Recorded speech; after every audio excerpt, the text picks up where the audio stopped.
My name is Marlowe, and I've been called a lot of things in my life: quiet, unassuming, invisible. But never brave, never clever enough to play the game that everyone else seems so effortlessly good at. That was until I found myself sitting across from our CEO, Patrick Holloway, in a boardroom on the 47th floor of Titanic's Global. The air smelled faintly of leather chairs and desperation, the kind you only smell when people are trying too hard to prove something. I worked, as an administrative assistant for one of the company's mid-level executives. My job was simple: keep calendars, file reports, make coffee runs, and stay out of sight. It wasn't glamorous, but it paid the bills, and after years of bouncing from temp gig to temp gig, I thought I'd finally landed somewhere stable. Somewhere safe. But stability can be deceiving, especially when you're working for a corporation like Titanic's. The truth is, I noticed early on that something felt off. There were whispers in the break room about promotions handed down not based on merit but bloodlines. Rumors swirled around Patrick's son, Declan Holloway, who had recently joined the company straight out of college with no prior experience, and yet somehow managed to leapfrog over seasoned employees into a senior management role within months. People grumbled about favoritism, nepotism, all the usual buzzwords, but nothing ever came of it. No one dared speak up because speaking up meant risking everything. Careers here were built on silence, compliance, and knowing your place. But let me back up for just a moment, because this isn't just my story, it's theirs too. Every single person who has ever felt powerless against the weight of corporate greed. And if there's one thing I've learned during my time at Titanic's, it's that even the quietest voices can echo louder than anyone expects. It started with a document, a seemingly innocuous memo buried deep in the shared drive, labeled Confidential, Executive Review. Normally, I wouldn't have given it a second glance. Confidential memos were a dime a dozen, and most of them ended up gathering digital dust anyway. But something about this one caught my eye. Maybe it was the timestamp, late Friday night, long after everyone else had left the office.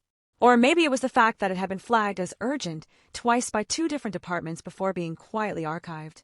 Curiosity got the better of me, so I opened it. What I read turned my stomach. The memo detailed a restructuring plan designed to consolidate power under Patrick Holloway's direct oversight while systematically sidelining key players who didn't share his last name. Promotions would be withheld, budgets slashed, and performance reviews manipulated, all to clear the path for Declan's meteoric rise.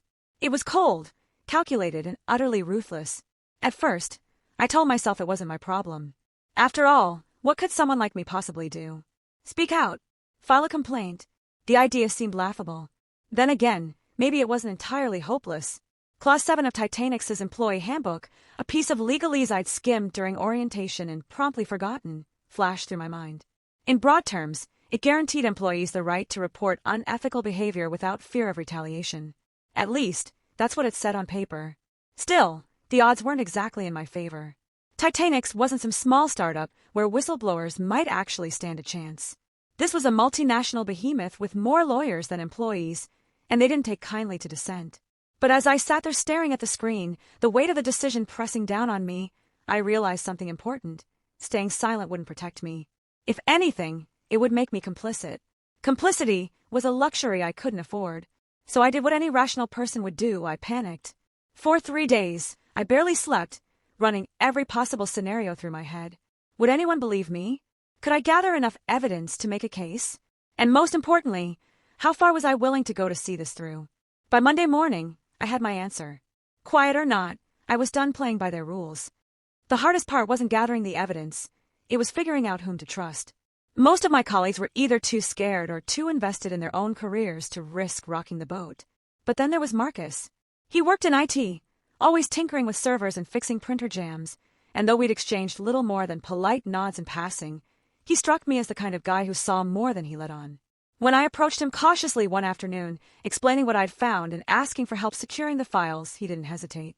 "You realize this could blow up in your face, right?" he asked, leaning back in his chair and folding his arms across his chest. His tone was measured, almost clinical, but there was a flicker of admiration in his eyes. "I know," I replied, clutching the flash drive tightly in my hand. "But if I don't try, then what's the point?" Marcus nodded slowly, as if weighing the risks himself. "All right," he said finally, "but we're doing this smart. No loose ends." Over the next few weeks, Marcus helped me dig deeper, uncovering emails, financial records, and internal communications that painted an even uglier picture than I'd initially imagined. It wasn't just Declan's promotion that reeked of corruption. It was the entire infrastructure of Titanics. Contracts awarded to shell companies owned by the Holloways. Kickbacks disguised as consulting fees. Entire departments gutted to funnel resources toward projects directly overseen by Patrick's inner circle. With each new revelation, my resolve hardened. This wasn't just about exposing nepotism anymore. It was about holding them accountable. For every employee who'd been passed over, demoted, or pushed out. For every dream crushed under the heel of unchecked ambition. Someone had to stand up, and apparently, that someone was me. The day I decided to act, I walked into Patrick Holloway's office like I belonged there. Confidence was key. Marcus had warned me, and though my heart was hammering wildly beneath my blazer, I forced myself to keep my chin up and my stride steady. Patrick looked up from his desk, eyebrows raised in mild surprise. "Marlowe," he said, leaning back in his chair. "To what do I owe the pleasure?" His tone was cordial, almost amused, like he couldn't fathom why someone like me would dare interrupt his day. But I knew better. Beneath the polished veneer of charm lay a man used to getting his way, no matter the cost. "I think you know why I'm here," I said evenly, sliding the folder onto his desk. Inside were copies of the documents Marcus and I had painstakingly compiled. Enough to sink him 10 times over. Patrick's smile faltered for just a fraction of a second, but it was enough. He flipped open the folder, scanning the contents quickly. When he looked back up, the amusement was gone, replaced by something darker, sharper. "And what exactly do you intend to do with this?" he asked, his voice low and dangerous. "That depends," I replied, meeting his gaze head-on. "On whether you want to handle this internally or force me to go public." For a moment, neither of us spoke. The tension in the room was palpable, thick enough to cut with a knife. Then Patrick leaned forward, steepling his fingers together. "You're playing a dangerous game," he said softly. "One you won't win." "Maybe," I admitted, "but at least I'll have tried." And with that, I turned and walked out of his office, leaving him to stew in the wreckage of his own making. Little did I know, the real battle was only just beginning. Walking out of Patrick Holloway's office felt like stepping off the edge of a cliff. My legs were shaky, my palms clammy, and every instinct screamed at me to run. Run as far away from Titanics as possible. But I didn't. Instead, I returned to my desk, sat down, and stared blankly at the computer screen in front of me. For the first time in years, I wasn't sure what came next. It didn't take long for the fallout to begin. By mid-afternoon, whispers had already started circulating around the office. People glanced at me when they thought I wasn't looking, their expressions ranging from curiosity to outright suspicion. Word traveled fast in a place like Titanics, especially when it involved someone daring to challenge the untouchable CEO. By the end of the day, I received an email summoning me to HR. The subject line was innocuous enough, meeting request, but the tone was anything but casual. When I arrived at the HR department, I was greeted by 2 people, Lisa Chun, the head of human resources, and Gregory Pierce, one of the company's top attorneys. Their faces were unreadable masks, professional yet vaguely menacing. Lisa gestured for me to sit, her smile tight-lipped and forced. "Marlowe," she began, folding her hands neatly on the table. "We understand you've raised some concerns about certain practices within the company." I nodded carefully, keeping my expression neutral. "That's correct." Gregory leaned forward slightly, his voice smooth and deliberate. "And we appreciate your dedication to maintaining ethical standards here at Titanics. However, these are serious allegations, and we need to ensure that all claims are substantiated before proceeding further." His words hung in the air like a thinly veiled threat. They weren't asking if I had proof. They were warning me that without it, this would go nowhere. Or worse, backfire spectacularly. "I have documentation," I said, pulling out a USB drive from my pocket and placing it on the table between us. "Everything is there, along with timestamps and metadata to verify authenticity." Lisa picked up the drive hesitantly, exchanging a glance with Gregory. For a brief moment, I saw uncertainty flicker across her face, quickly masked by professionalism. She slipped the drive into her laptop and began scrolling through the files. As she read, her posture stiffened noticeably, and Gregory shifted uncomfortably in his seat. After several tense minutes, Lisa closed the laptop and cleared her throat. "This is quite comprehensive," she admitted, though her tone betrayed nothing. "We'll need to review everything thoroughly before taking any action." "Of course," I replied evenly, "but I'd advise moving quickly. If nothing changes, I'll be forced to escalate matters externally." The room fell silent. Even Gregory seemed taken aback by my boldness. Lisa recovered first, forcing another strained smile. "We'll handle this appropriately, Marlowe. You have our word." As I left the meeting, I couldn't shake the feeling that their promises were hollow. These were people who worked directly under Patrick Holloway, after all. Loyalty ran deep in Titanic's, and I doubted they'd willingly burn bridges just to protect someone like me. Still, I'd planted the seed. Now it was only a matter of waiting to see how it grew, or whether it would be crushed entirely. Over the next few days, life at Titanic's became surreal. On the surface, everything appeared normal. Meetings continued, projects moved forward, and employees went about their routines as if nothing had happened. But beneath the calm facade, tension simmered like a pot ready to boil over. Rumors spread faster than ever, fueled by hushed conversations in hallways and cryptic messages on internal chat platforms. Some supported me quietly, slipping notes of encouragement under my keyboard or catching my eye with subtle nods of solidarity. Others avoided me altogether, fearful of being associated with someone who had openly challenged the status quo. Meanwhile, Patrick Holloway seemed eerily absent. His name disappeared from meeting agendas, and he stopped making appearances in the office altogether.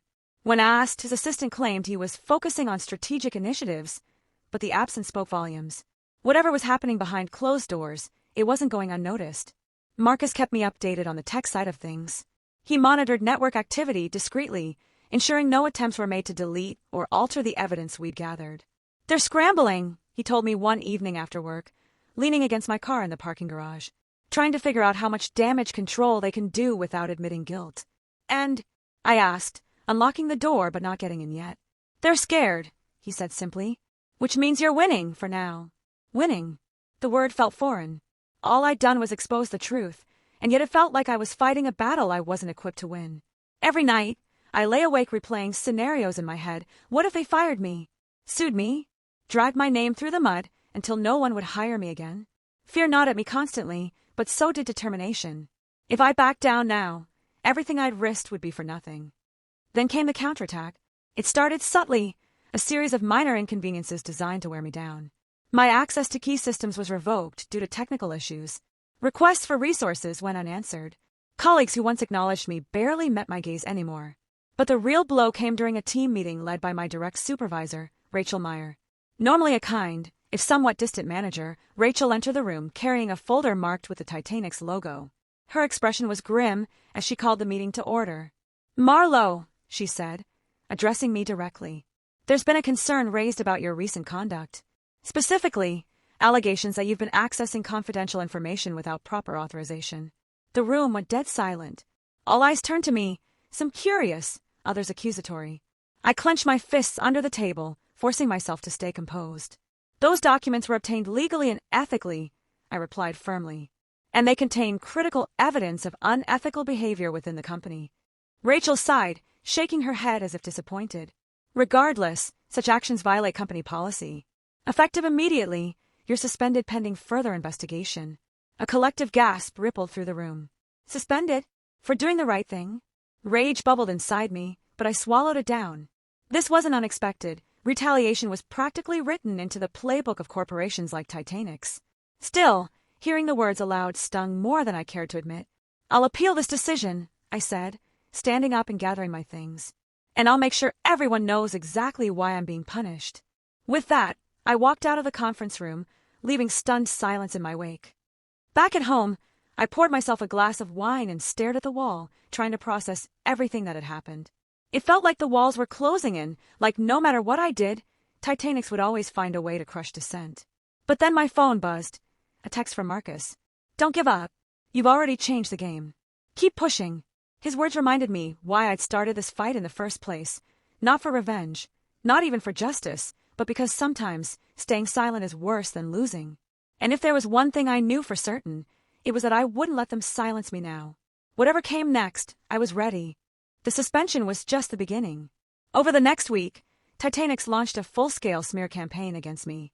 Anonymous emails circulated among employees, accusing me of fabricating evidence and leaking sensitive information to competitors.